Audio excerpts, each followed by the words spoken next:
روميو وجولييت ما اتجوزوش رغم انهم بيحبوا بعض، وعاشوا وماتوا بيحبوا بعض.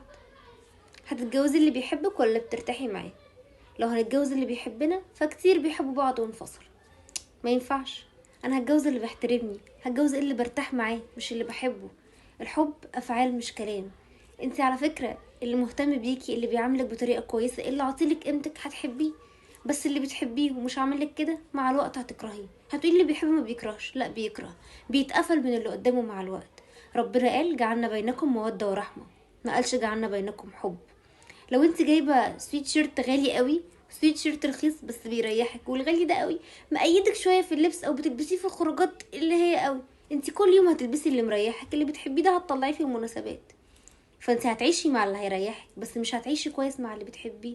ايه الفايده؟ بتحبني بس مش متفاهم معايا، بتحبني بس مش مقدرني، بتحبني بس كل يوم في بينا خناق ومشاكل، بتحبني بس بتفضل اهلك عليا، بتفضل شغلك عليا، بتفضل مش عارفه ايه عليا.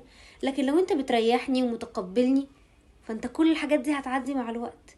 خدي اللي بيريحك واللي تقدري تعيشي معاه، اللي تقدروا تتخانقوا وتتصالحوا، مش تتخانقوا وتفضوا الموضوع.